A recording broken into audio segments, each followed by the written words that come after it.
You awake? I thought I heard you get up. Yeah, I'm awake. Sorry, I just can't sleep. Are you thinking about him? Yeah, a bit. Usually get back to sleep, my love. I'm fine. No, it's okay. What else is on your mind? I don't know. It seems weird, but I had one of the most vivid dreams of my life. I saw a fox on a snowy mountain, just looking confused and worried. Those eyes. I can't get those eyes out of my head. She was running in the windy snow, looking for something. Do you think it has to do with you and what's been going on? I don't know. It was just a dream, Rachel. They're not meant to make sense. A lot's happened the past couple days, that's all. Well, if you're not going to sleep anyway, you should tell me. I want to hear. All right. So, not far from her home, she followed that path to something unexpected. She couldn't stay, though. She had to find her other 2 children. So she took that path. She followed it towards something ancient. Something with answers.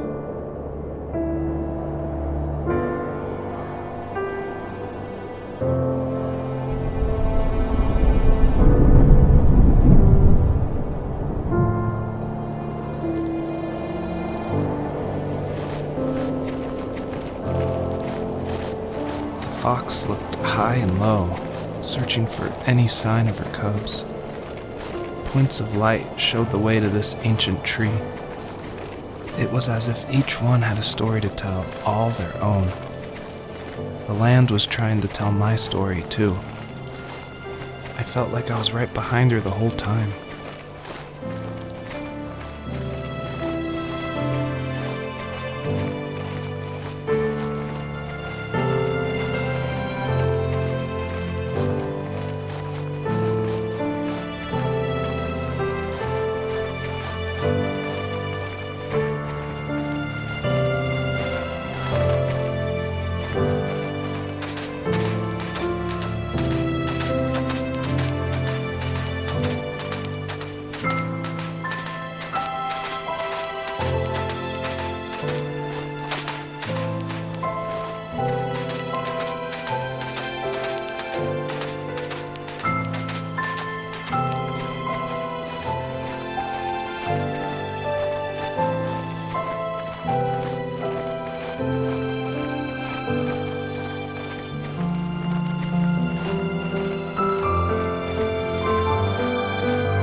As a kid, did you ever do show and tell in your class? Yeah, I think I only did it once, when I was in the 4th grade. You know how my life was around then. I wanted to show my class what helped pass the time and distracted me, so I brought a dozen paper cranes I had made. I think I told everyone how badly I wanted to be a bird and fly, embarrassingly enough. Don't be embarrassed. Every kid wants to fly. For me, it was another toy from my dad, a wooden boat. I remember guarding it so carefully in my hands as I walked into class. When I sat down, a group of boys immediately made fun of it. They asked which trash can I found it in, or why an ugly log was my favorite toy. When I got up, I didn't even want to tell them my dad had carved it. I said it was a joke gift my friends had given me. Kids can be so cruel. Some of them are. I shouldn't have let them get to me, but it did. It's amazing we bounced back at all.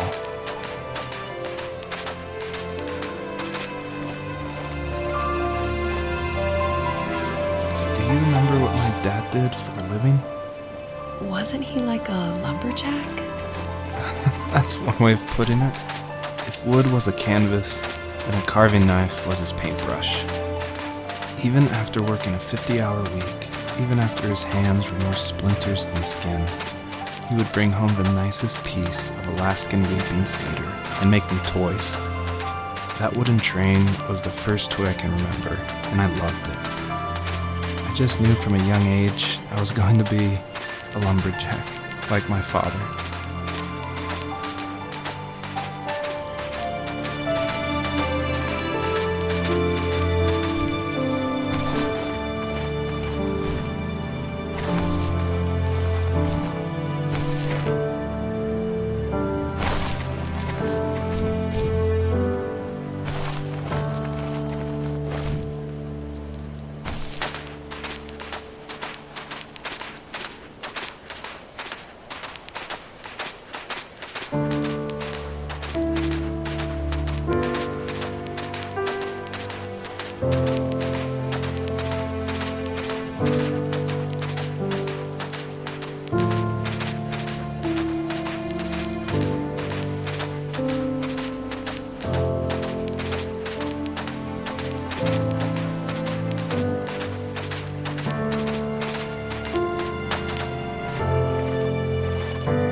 Usually those kids would leave me alone, but somehow they could tell I was different.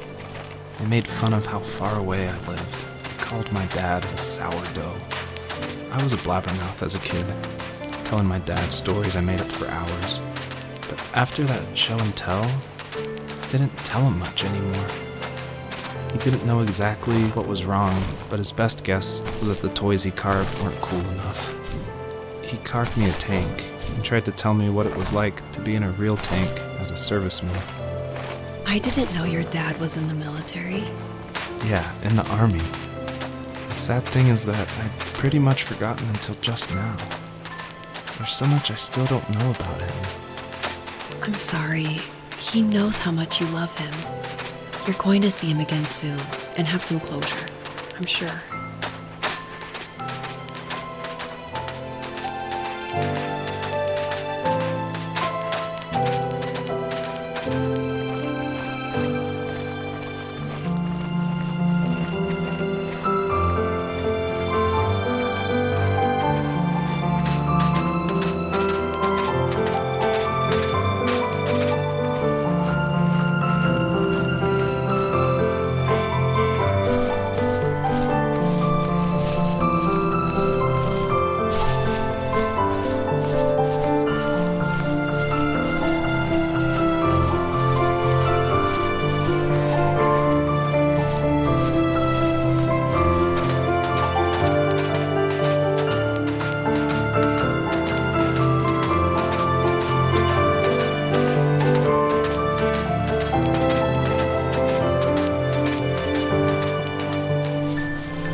The older I got, the more I withdrew.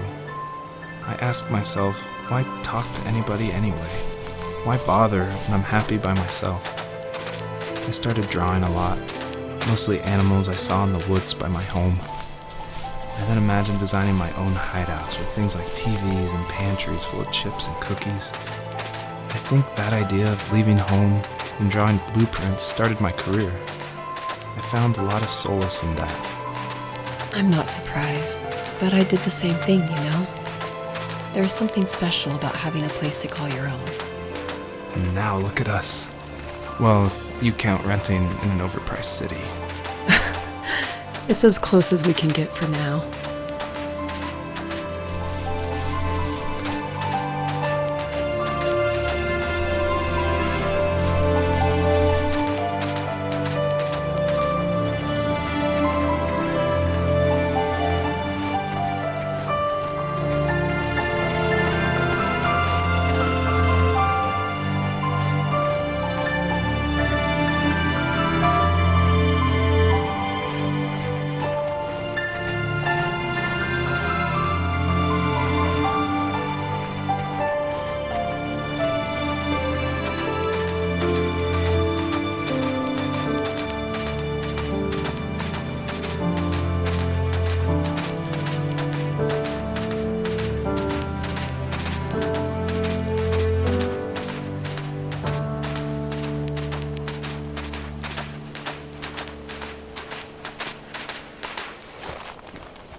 My teenage years were full of sketching, angst, and trouble. I wasn't popular or unpopular. Maybe just forgettable. I guess that gave me a sense of freedom, so I hung out with crazy kids, doing crazy things, even though I mostly just watched the chaos ensue. We did it all. Put fireworks in mailboxes, hide roadkill in people's garages, break windows of the barber shop in Anchorage. My dad was furious, but he was so busy working he couldn't do much to stop me from going out. I think being an adult means there's no one to stop you making hard decisions. He had to make a living, and he couldn't be in two places at once. Yeah, I realize that now. But at the time, I was sure he was more interested in growing his business than what was going on with me. He was working another late night, and my friends were over, saying how bored they were and how they had come all the way out to my house for nothing. One of them mentioned how that old, ugly beyond belief truck was still in the garage, and how we should take it for a spin. I was only 15, so I kind of fought it for a while. The next thing I knew, we were careening around the mountain path, rocks spitting onto the sides of the cliff, while my dad's cringeworthy bluegrass blared out the speakers. I drove while my friends were in the back of that yellow and purple truck, throwing beer bottles and trash at anything remotely interesting. Felt like I was soaring in the air with borrowed wings. But all good things have endings. A cop outside of Eagle River pulled us over after he saw us in a bottle rocket into someone's yard. What followed was a long night of talking to disappointed adults and feeling smaller than ever.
Friends would laugh about that night and talk about how crazy it was, and I laughed along, pretending it didn't bother me. But it did. I imagined my friends growing old in the bush, unable to find that thrill in those godforsaken ice fields. It's like those mountains were a literal wall, keeping me from leaving, where all I would have to look forward to are lumber yards and evening beers. I had to climb over. That was my only goal for a long time.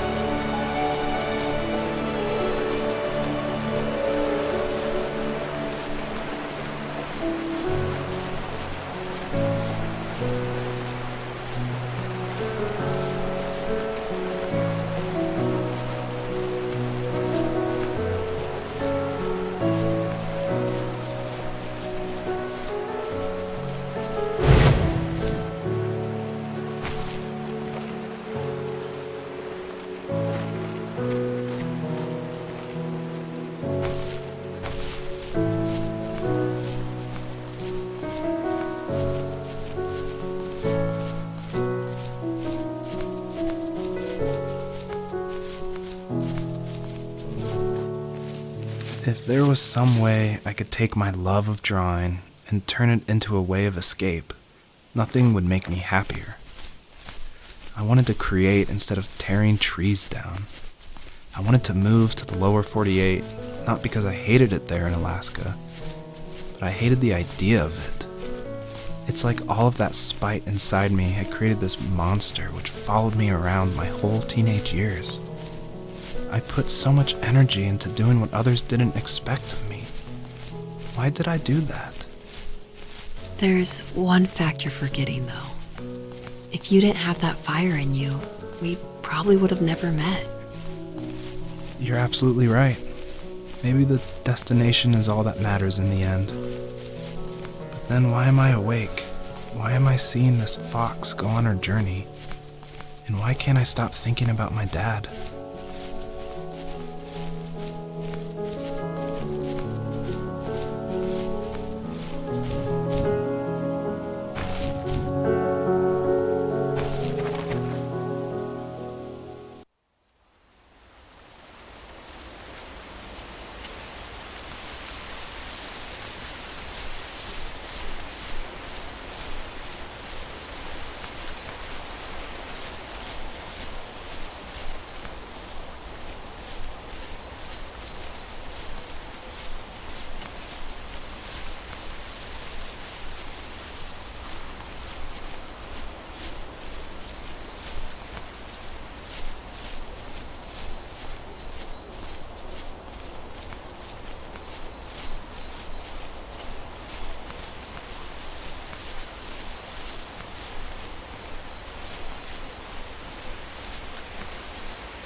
My dad built a lot of stuff in his free time. If he wasn't watching fly fishing or reading Tom Clancy novels, he was carving something. He made tons of birdhouses. Not that he was into bird watching, but I think he really missed working and adding on to the home. If he couldn't afford the time to build onto our own house, he would have to settle with watching birds move into their little homes. We kept an old mattress in the bed of that ugly yellow truck, so we would drive it deep into the woods and then watch the birds fly into their houses while the sun set. Usually it was accompanied by venison jerky or a cold Coke, but not a lot of talking, which is how we both liked it.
we were happiest underneath the evergreens. We decided it was time to finally map out the hundreds of acres we lived on just to pass the time during the summer. He was only free in the evenings, so I would spend the day wasting time on dial-up internet and sketching, and then we would rush into the woods, pen and map in hand, before evening fell. Sometimes, the aurora borealis would cast a cold green glow on the mountainside, and we would finish our route underneath a twilight sky. Sometimes I was lonely during those summer days, but there was comfort in the routine. A lot of teenagers aren't looking for the daily grind, though. There's nothing wrong with wanting to get out, to leave your childhood home. You wanted to progress, to make something of yourself. Yeah, you're right. That house. I'm sure it's the same as how I left it. Then why does it feel so different?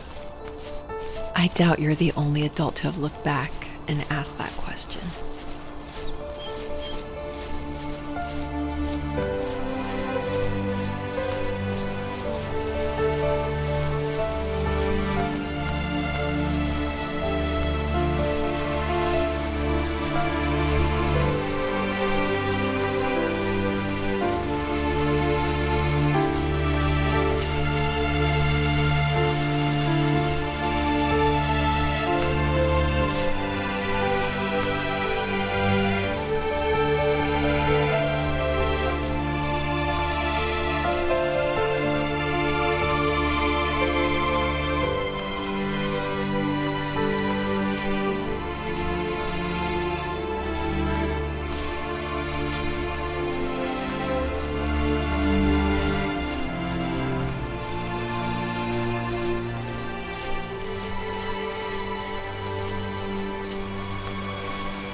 Even at my most distant, at the times when I detested him the most, he kept reaching out. For a year straight, he asked me every week when we were going camping. I thought he was just dense. Eventually, to shut him up, I agreed. We carried out the worn lawn chairs from the garage and set up a cinder block campfire at the site we'd always used behind the house. We walked down the mountain path, talking in the warm sunshine we only got a couple months of the year. Those 3 obsidian rocks shimmered alongside the shore, almost like sparklers pressed against a dark window. I'll never forget that wet stone on my feet, or how those massive mountains looked even bigger in the lake's reflection. I felt small, but grateful. As the sun set, my dad found something I hadn't seen for a long time. The tree where I'd made my first carving when I was 6. I hadn't even carved it. My dad had helped me, but I still called it my tree. Something about seeing my name there made me open up, and we talked about everything that night in that old camouflage tent. I told him how much I loved sketching and design, and how it would be a dream to study architecture in Seattle. I told him how I didn't get along with my friends much anymore, but that I didn't mind being alone. He told me he was there for me, and he joked that if all he had to do was write my name on a tree to finally get me to talk, he would have left me carved logs with novels on them in front of my room every morning. I don't know why it took me that long to realize it, but it was then I knew how much he had sacrificed for me.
perpetrator stood nearby, unfazed, like nothing was wrong.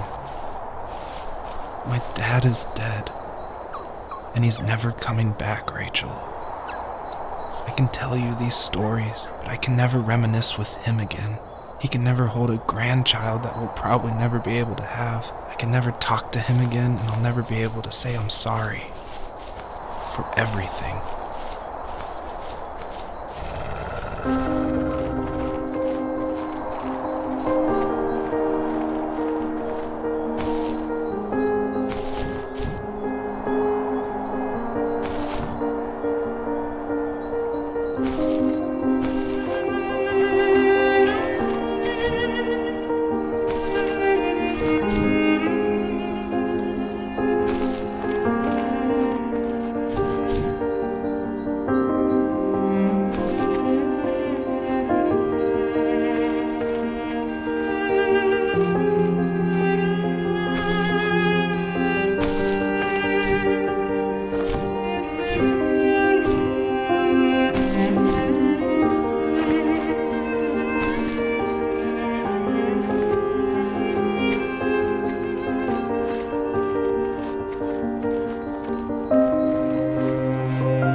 Good night.